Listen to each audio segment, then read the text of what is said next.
大家好，我是丽姐，欢迎大家来听相亲故事，感谢大家的订阅。今天要给大家讲的这个故事，绝对是我见过最让人想不到的爱情故事之一。广州女强人林小凡放弃年入百万的高管职位，只身前往台湾，和一个卖卤味的台湾小伙子黏在一起。朋友们都说她中邪了，啥情况啊这是？听丽姐慢慢道来。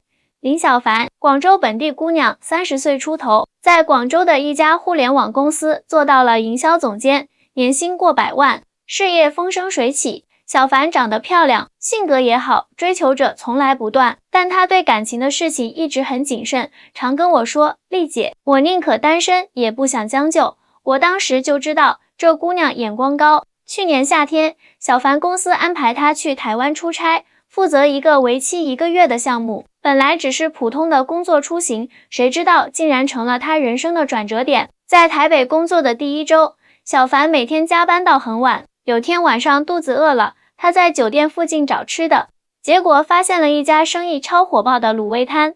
天啊，这香气太诱人了吧！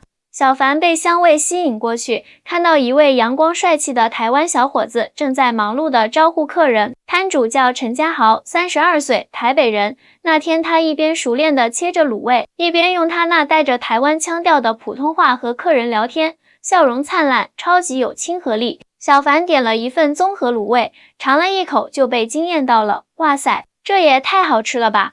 家豪听到夸奖，开心地说，谢谢啦，你是大陆来的吧？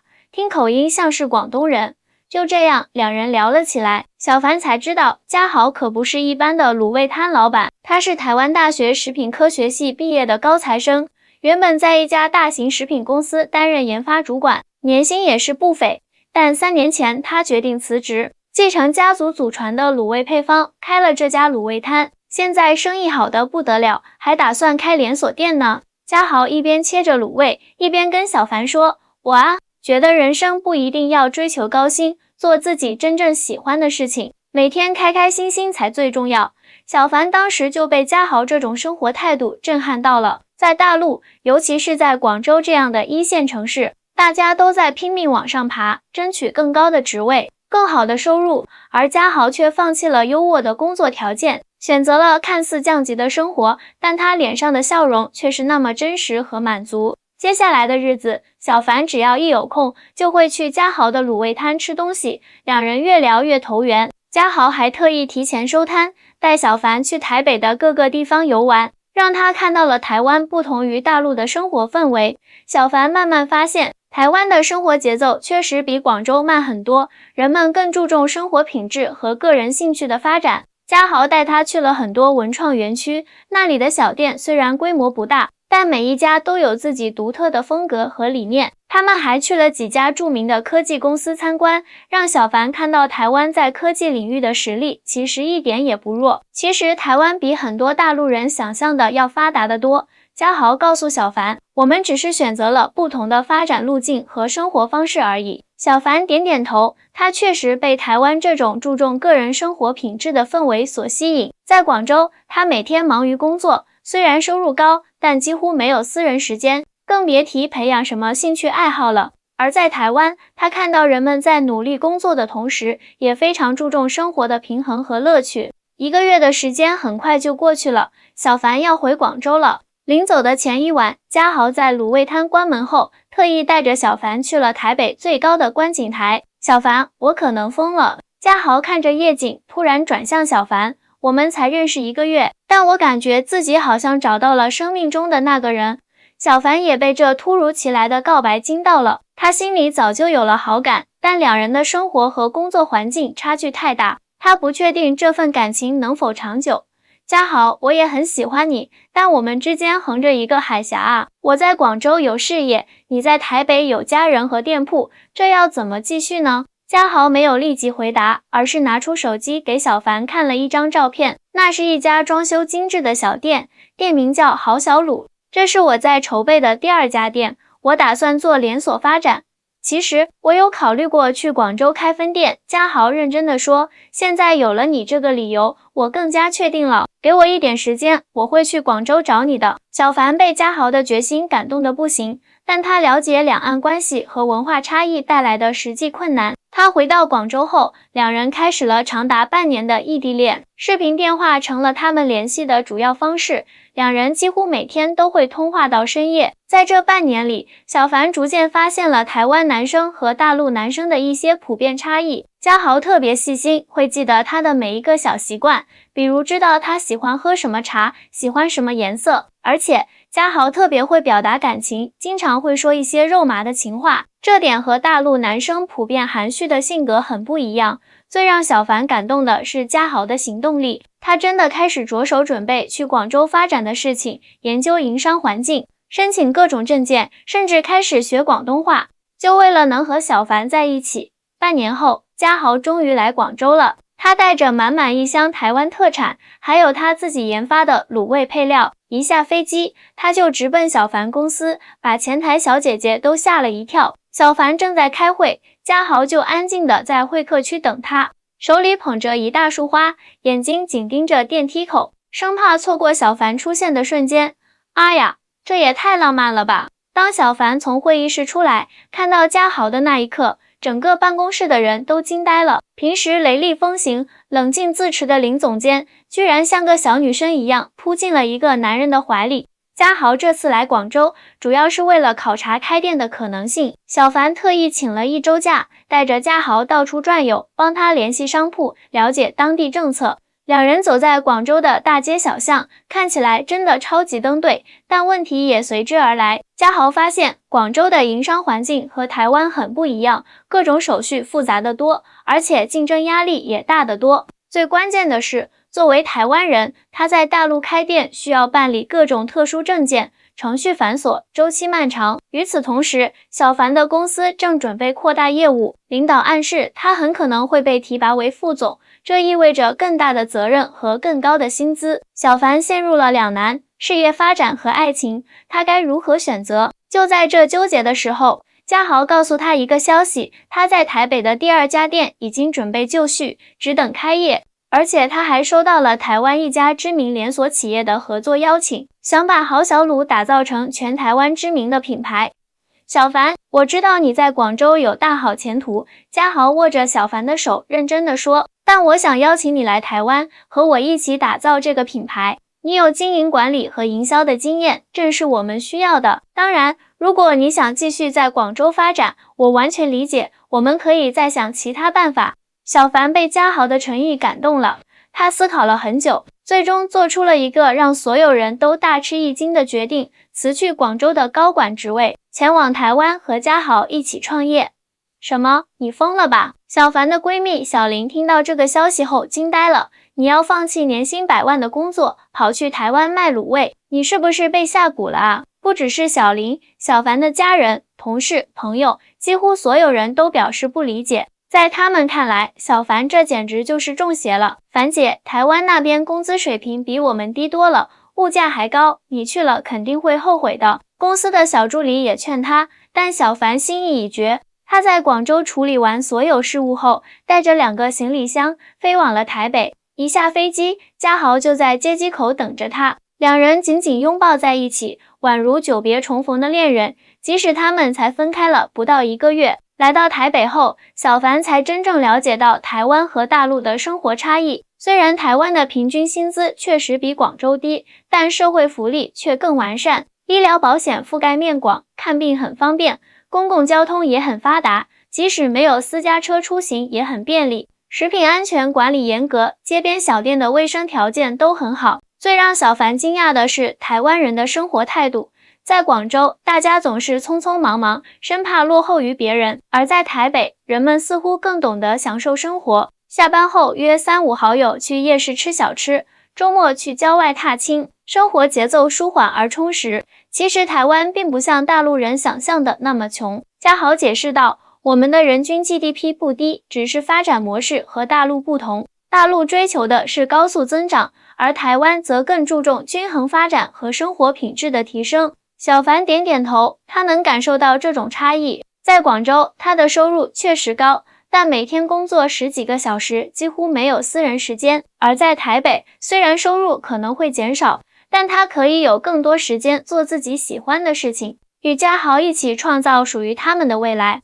郝小鲁第2家店的开业非常成功，小凡将他在广州积累的营销经验用在了店铺推广上，效果出奇的好。他设计的促销活动在台北年轻人中引起了热烈反响，开业第1周，店门口就排起了长队。看到事业蒸蒸日上，小凡心里的不安也慢慢消散了。他开始真正适应台湾的生活，甚至学会了一些台湾特有的词汇和表达方式。嘉豪也很照顾他，每天变着花样给他做好吃的，带他去台湾各地旅游，让他感受台湾的风土人情。小凡和嘉豪在一起后，也发现了台湾男生和大陆男生在恋爱方式上的差异。台湾男生普遍比较温柔体贴，会关注女生的情绪变化，而且特别会制造浪漫惊喜。嘉豪就经常在小凡毫无防备的时候，送上一份精心准备的礼物，或者安排一次特别的约会。台湾男生好像天生就懂得怎么哄女生开心。小凡有次跟我视频聊天时说，嘉豪这个人啊，看着大大咧咧的，其实心思超细腻，知道我什么时候需要安慰，什么时候需要鼓励，我都不需要明说。而在家庭观念上，台湾男生似乎更注重家庭和谐，更愿意分担家务。嘉豪从小在一个相对传统的台湾家庭长大，但他并不认为家务是女性的责任。他们同居后，嘉豪主动包揽了大部分家务，理由是你每天为事业操心已经很辛苦了，回家就该好好休息。当然，适应新环境并非一帆风顺，小凡和嘉豪也会因为文化差异而产生一些小摩擦。比如，小凡习惯了大陆直来直去的沟通方式，有什么就说什么，而台湾人则更含蓄一些，注重给对方留面子，这导致他们最初有些沟通障碍。还有一次，小凡在店里批评了一个员工的工作失误，用词比较严厉。在广州，这种直接的批评很正常，但在台湾，这位员工却觉得受到了极大的冒犯。嘉豪不得不从中调解，向小凡解释，台湾人更倾向于私下沟通问题，而非当众指出错误。台湾和大陆虽然同文同种，但很多处事方式确实不一样。嘉豪耐心地告诉小凡，这需要我们互相理解和适应。小凡理解并接受了这些差异，慢慢调整自己的方式。半年后，他已经能够很好地融入台湾的生活和工作环境，和员工们的关系也越来越融洽。与此同时，郝小鲁的生意越来越好，他们已经在筹备第3家店了。这次，嘉豪希望在台中开店，进一步扩大品牌影响力。小凡负责品牌策划和运营管理，嘉豪则主要负责产品研发和供应链管理，两人配合的天衣无缝。然而，小凡最初决定去台湾时，他的家人和朋友还是不理解他的选择，尤其是他的父母，一直担心女儿是不是被骗了，甚至一度断绝了联系。直到有一天，小凡的妈妈突然打电话过来，说他爸爸生病了，希望小凡能回广州看看。小凡听到这个消息，立刻订了机票，第2天就飞回了广州。到了家里，小凡发现爸爸的病情其实并不严重，只是普通的感冒发烧。他这才意识到父母是多么想念自己啊。妈妈红着眼睛说，你突然说要去台湾，还跟一个才认识没多久的台湾人在一起，我们怎么能不担心呢？小凡心里一阵愧疚，他花了一整天的时间，向父母详细解释了他在台湾的生活和工作情况，还给他们看了郝小鲁店铺的照片和营业数据。爸爸妈妈这才稍微放心，但还是对女儿的决定持保留态度。你们什么时候结婚？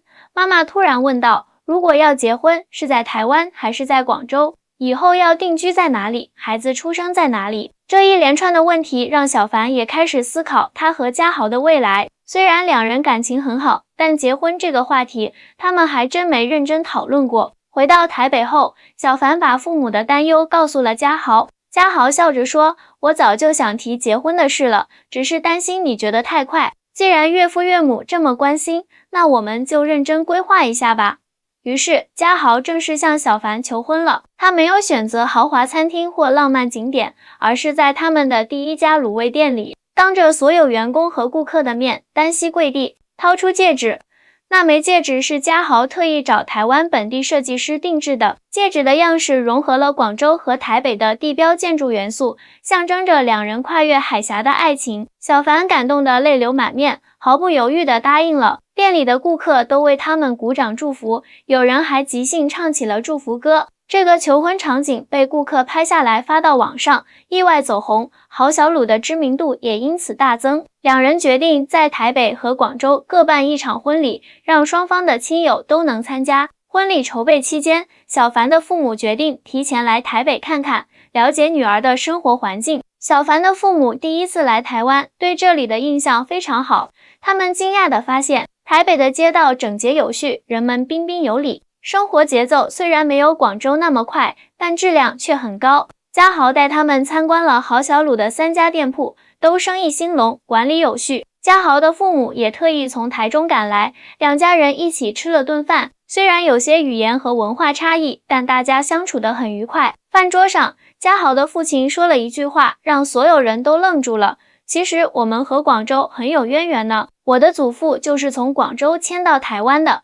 这个消息让小凡和嘉豪都很惊讶。原来嘉豪的祖父早年在广州经商，后来因为战乱迁到台湾，在那里安家立业。嘉豪的祖父一直很怀念广州，经常给子女讲广州的故事，传授广州的饮食文化。嘉豪从小就听着这些故事长大，对广州有种莫名的亲切感。所以你的卤味配方其实源自广州。小凡恍然大悟，嘉豪点点头。我们家的卤味配方确实融合了广东和台湾的烹饪技巧，这也是为什么它的味道与众不同，能吸引这么多顾客。这个发现让小凡的父母大为感动，他们原本担心女儿嫁到台湾后会与家庭渐行渐远，现在看来，两家人之间其实有着深厚的历史联系。婚礼如期举行，先在台北办了一场，然后又在广州办了一场，两场婚礼风格不同，但同样温馨浪漫。台北的婚礼更加自由活泼，新人和宾客互动频繁。广州的婚礼则更加传统隆重，讲究礼节和排场。婚后，小凡和嘉豪的事业更上一层楼，他们的第4家店在高雄开业，第5家店则筹备在台南。小凡还特意注册了郝小鲁的商标，并开发了一系列包装好的即食卤味产品，通过电商平台销售到大陆和其他地区。2年后，我专程去台湾拜访他们，发现小凡已经完全融入了台湾的生活。他不仅学会了一口流利的台湾腔，还熟悉了台湾的各种习俗和文化。他和嘉豪还有了一个可爱的混血宝宝，取名陈月台，寓意粤港台的融合与和谐。丽姐，我一点都不后悔当初的决定。小凡抱着孩子，幸福地对我说，在台湾，我找到了不一样的生活方式和人生价值。之前在广州，我总是被业绩和晋升牵着鼻子走，生活单调乏味。现在在台湾，虽然收入没有以前高，但我能够掌控自己的时间，做自己真正喜欢的事情，陪伴家人，这种幸福感是金钱买不到的。嘉豪在一旁补充道，其实台湾和大陆都有各自的优势和不足。台湾的社会福利好，生活节奏慢，人文气息浓，大陆则发展迅速，机会多，活力足。我们不应该简单的说哪里穷哪里富，而是应该相互学习，取长补短。小凡点点头，是啊，很多大陆人对台湾的印象还停留在很多年前，认为台湾经济落后，生活水平低，但实际上，台湾的人均 GDP 并不低，而且在医疗、教育、环保等方面都有独到之处。来台湾生活后，我才发现这里的幸福指数其实很高。听了小凡的话，我不禁感慨万千。作为一名相亲红娘，我见证过无数对情侣的相识相知，但像小凡和嘉豪这样跨越海峡，克服重重困难走到一起的还真是少见。在回广州的飞机上，我一直在思考，台湾和大陆的婚恋观念有什么不同？为什么会有这么多人认为两岸婚姻难以长久？首先，两地的婚恋观念确实有差异。大陆，尤其是1线城市，很多人择偶时特别看重对方的经济条件、房子、车子等物质基础，而台湾人则似乎更注重两人的性格匹配和生活理念是否一致。当然，这只是一般趋势，并不适用于所有人。其次，两地的婚姻角色定位也有不同。大陆的很多家庭仍然保持着相对传统的性别分工，丈夫负责赚钱养家，妻子照顾家庭，而台湾的家庭则更倾向于平等分担家务和育儿责任。最后，两地的生活习惯和文化背景的差异也会给婚姻带来挑战。从语言表达到饮食习惯，从节日习俗到教育理念，这些看似小事的差异，如果不能妥善处理，长期累积下来，就可能导致婚姻危机。但小凡和嘉豪的故事告诉我们，只要两人足够相爱，足够尊重和理解对方的文化背景，这些差异不仅不是障碍，反而能成为婚姻生活中的新鲜调剂，让两人的关系更加丰富多彩。就像小凡所说，爱情不分地域，真心才是最重要的。我和嘉豪能走到一起，不是因为我们来自哪里，而是因为我们价值观相似，能够相互理解和包容。如今，豪小卤已经成为台湾知名的连锁品牌，小凡和嘉豪也成了两岸青年创业的典范。他们的故事被多家媒体报道，鼓舞了无数像他们一样的跨海恋人。那些当初说小凡中邪了的朋友们，现在都惊讶于他的成功和幸福。有些人甚至专程去台湾拜访他，回来后都感叹，原来台湾的生活方式这么吸引人。小凡常说，人生最重要的不是你拥有多少财富，而是你能否追随自己的内心，找到真正的幸福。而他和嘉豪的故事，正是这句话最好的诠释。亲爱的听众们，今天的故事就讲到这里，希望小凡和嘉豪的经历能给大家一些启示。爱情无国界，也无地域之分，真正的幸福不在于你生活在哪里，而在于你是否能够找到那个真正懂你、爱你的人，一起创造美好的未来。我是丽姐，我们下期再见。